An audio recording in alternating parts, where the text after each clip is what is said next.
I calciatori del Porto Summaga ricevuti a Cacorner dalla presidente della provincia Zaccariotto. Premiamo un modello positivo per i giovani. Sportiva sono stati premiati dalla provincia di Venezia i giocatori del Porto Summaga.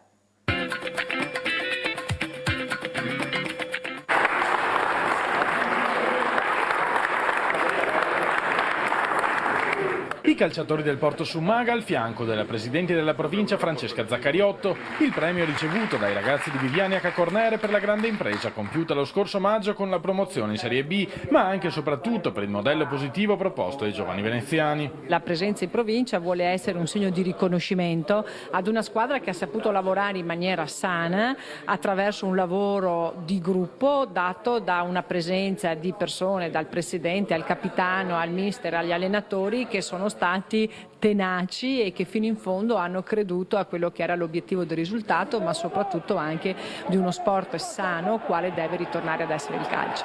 6 punti in 3 partite, nonostante lo stadio per le gare interne, il Friuli di Udine non sia proprio dietro l'angolo. I Granate non vedono l'ora di tornare a casa per festeggiare dopo ogni vittoria nella loro città. Mister Viviani per ora non vuole parlare di obiettivi, si andrà avanti come è stato finora, con coraggio e umiltà, lontano dalle luci della ribalta e dalle follie finanziarie di altre meno fortunate società.